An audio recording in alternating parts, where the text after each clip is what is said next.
The blue light flickers across her face at 2:47 a.m., illuminating hollow cheeks and tired eyes. She scrolls past another birthday celebration, another vacation photo, another announcement of joy from people she once knew. 312 friends online, 0 missed calls on her phone. The apartment is silent except for the hum of the refrigerator and the distant rumble of traffic that never sleeps. She sets the phone down and stares at the ceiling, wondering when connection became this, a parade of curated moments that leave her feeling more alone than if she'd never looked at all. This is loneliness as we know it, the peculiar modern agony of being surrounded by people yet touching none of them. But 60,000 years ago, in the Zagros Mountains of what we now call Iraq, something extraordinary was happening in a cave called Shanidar. A man was dying, and his people gathered around him. When archaeologists Ralph Seletsky and his team excavated Shanidar Cave in the 1950s, they found something that shattered our assumptions about our ancient relatives. The skeleton they called Shanidar IV lay surrounded by clusters of pollen, not random scatter, but deliberate arrangements of cornflowers. Someone had gathered these blooms and placed them carefully around the body. This was 40,000 years ago, when flowers meant something different than they do today. There were no flower shops, no Instagram posts about seasonal bouquets. Every bloom placed beside that body was gathered by hands that knew this person's laugh, his fears, the way he held his spear. The pollen told a story that echoes through time. Even in death, this person was not alone. But here's what haunts me about this discovery. These people, our ancestors, may have lived in a world where loneliness, as we understand it, was literally unthinkable. Not because their lives were easier, but because their minds were wired differently. They existed in a web of interdependence so complete, so fundamental to survival, that the very concept of isolation was foreign to their experience. How did we get from there to here? From flowers placed by trembling hands in mountain caves to blue screens glowing in empty rooms? The answer lies not in what we've gained, but in what we've forgotten. Something about the nature of human connection that our ancestors knew in their bones. Tonight, while that woman stares at her ceiling and wonders why her heart feels so heavy, the pollen in Shanidar Cave continues to tell its story about what it once meant to be human. Picture this: a cold morning 400,000 years ago, in what we now call Israel. The sun hasn't yet burned through the mist that clings to the Kesem cave, and inside, someone is dying. Not the person you might expect. It's the fire. The carefully tended flames that have burned continuously for weeks are flickering down to embers, and everyone knows what this means. Without fire, there is no cooked meat, no protection from the darkness, no way to keep the cave wolves at bay. Without fire, there is death. But here's the remarkable thing archaeologists discovered when they excavated Kesem Cave. The hearths show evidence of continuous maintenance across generations. This wasn't one person's responsibility, it was everyone's, with children learning to recognize the subtle signs of a failing flame. Adults took turns through the night, feeding wood to the coals, while the elderly, no longer able to hunt, became the keepers of warmth and light. Each person's survival depended absolutely on the vigilance of others, and others depended on them. This wasn't cooperation as we understand it today, a choice we make when it benefits us. This was cognitive interdependence, where the boundary between self and group was as fluid as smoke.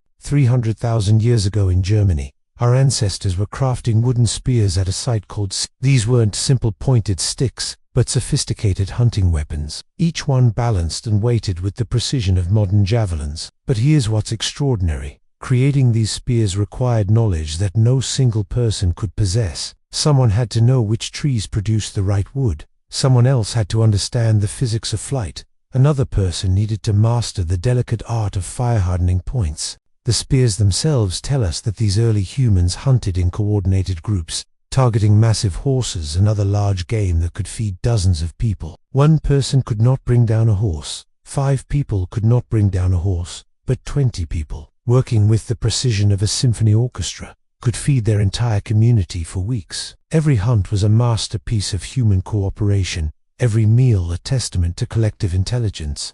At Gona in Ethiopia, archaeologists found something even more revealing. Stone tool workshops that date back 2.5 million years. The scatter patterns of chips and fragments tell a story of teaching, of patient instruction passed from weathered hands to small ones. Imagine the scene. An elder sitting in the shade, carefully demonstrating how to strike stone at precisely the right angle, while a young person watches, fails, tries again. This knowledge wasn't written down, couldn't be Googled, existed nowhere except in the minds and muscles of the people who possessed it. Lose the teacher, and entire technologies could vanish forever. Every day was a choice to share what you knew, to invest in others' success, to bind your fate to theirs. The archaeological record shows us something profound. For most of human history, individual survival was not just difficult without the group, it was impossible. Your ability to eat depended on others teaching you to hunt, to gather, to distinguish food from poison. Your safety depended on others watching while you slept, sharing their knowledge of weather patterns, warning you of dangers you hadn't yet learned to recognize. Loneliness wasn't just emotionally difficult for these people, it was a death sentence. Deep in the caves of Lascaux, 17,000 years ago, something unprecedented was happening by flickering torchlight. Hands were moving across stone walls, creating images that would outlast empires. But this wasn't one artist working in solitude, this was a community event. The evidence is written in the cave itself. Handprints of adults and children, layers of pigment applied over years, the wear patterns on the cave floor showing where people stood, sat, and moved through the space. Archaeological analysis reveals that these paintings required extensive preparation, grinding minerals into pigments, crafting brushes from animal hair, mixing binding agents from plant resins. No single person possessed all this knowledge, so the caves became laboratories of collective memory, where stories were literally written in stone. But here's what strikes me most about these caves. They show evidence of return visits across centuries, with people coming back, generation after generation, to add their own marks. These weren't museums, they were living documents of human experience, constantly updated by people who understood that knowledge belonged not to individuals, but to the community. Across Europe, from Spain to Russia, archaeologists have found small carved figures known as Venus figurines, dating back 30,000 years. These palm-sized sculptures share remarkable similarities. Despite being separated by thousands of miles and thousands of years, the consistency suggests something extraordinary. Networks of cultural exchange spanning entire continents. Information flowing from group to group through trade, intermarriage, and seasonal gatherings. These people maintained cultural traditions across distances that would challenge modern communication networks through the most ancient technology of all, human attention. Every exchange of goods was an exchange of stories. Every new person encountered was a library of knowledge about distant places. People paid attention to each other with an intensity we can barely imagine. They had to. Their lives depended on it. A hunter's slight limp might mean the difference between a successful hunt and starvation. A gatherer's hesitation around certain plants could prevent the poisoning of children. This attention wasn't casual, it was a matter of life and death. But it created something we've largely lost: the profound intimacy of being truly known. These people knew each other's fears, hopes, capabilities, and limitations with microscopic precision. They could predict each other's reactions, anticipate needs before they were spoken, provide comfort in ways that addressed not just physical needs but emotional ones. They lived in a world of constant, necessary presence, not the distracted half-attention we give each other while scrolling through phones, but the complete absorption of people whose survival depends on understanding each other completely. In the windswept plains of Argentina, 9,000 years ago, someone pressed their hand against the stone wall of a cave and blew pigment around it, creating a negative image, a shadow of their presence. Cueva de las Manos, the Cave of Hands, contains hundreds of these prints, but something changes as you move through the archaeological layers. The earliest prints are clustered together, overlapping, communal, hands placed on hands in a celebration of collective presence. But in the later layers, the prints begin to separate, with individual hands appearing in isolation, each one seeming to declare, "I was here. I existed. I was someone specific and unique." This marks one of the most profound transitions in human history, the emergence of individual consciousness as something separate from group identity. At Vastanis in the Czech Republic 26,000 years ago, we find evidence of specialized roles, dedicated toolmakers, artists, and what might have been early shamans or storytellers. For the first time in human history, people were becoming known not just as members of the group, but as individuals with specific skills, unique contributions, and personal identities. This specialization brought tremendous advantages: better tools, more sophisticated art, more complex social organization, but it also introduced something unprecedented: the possibility of being alone with your thoughts. As humans developed individual expertise, they began spending time in solitary activities, crafting tools in isolation, developing personal techniques, creating individual innovations.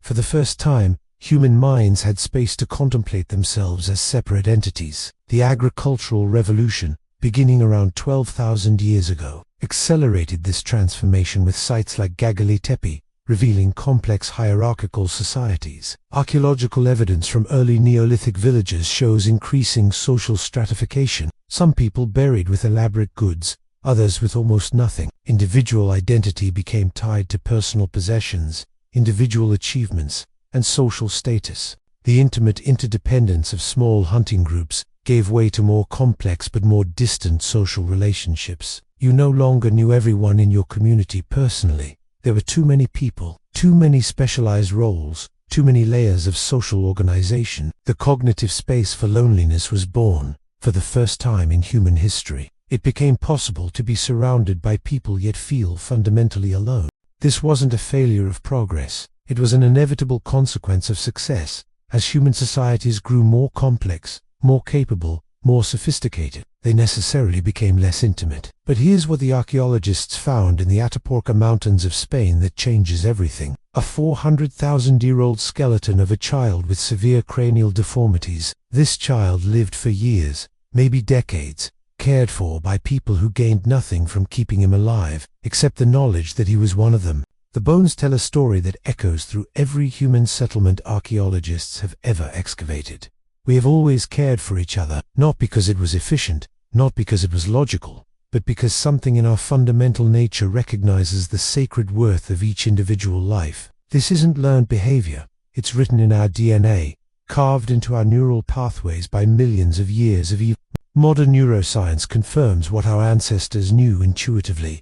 We are biologically designed for connection. Our oxytocin responses, our mirror neurons, our physiological reactions to isolation, all of it points to the same truth. Loneliness isn't just an emotional state, it's a physical emergency signal, as urgent as hunger or thirst, alerting us that something essential for survival is missing. When researchers study people in isolation, they find the same patterns across cultures and centuries: compromised immune systems, disrupted sleep, increased inflammation, accelerated aging.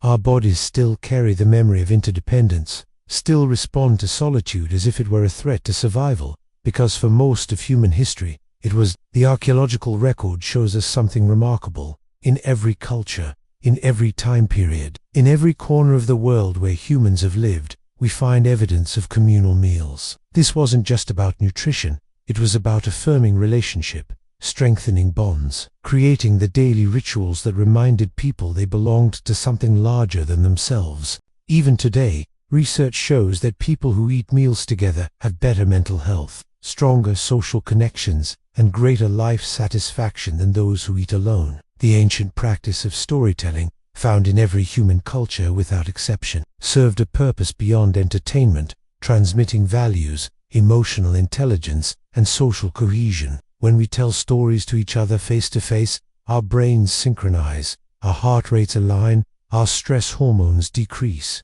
Modern research confirms what our ancestors knew. Shared narrative creates shared identity, and shared identity creates resilience. The solution to modern loneliness isn't to return to hunting and gathering, it's to consciously reclaim the practices that kept our ancestors connected. Physical presence over digital communication, shared tasks over individual achievement, face-to-face conversation over mediated interaction.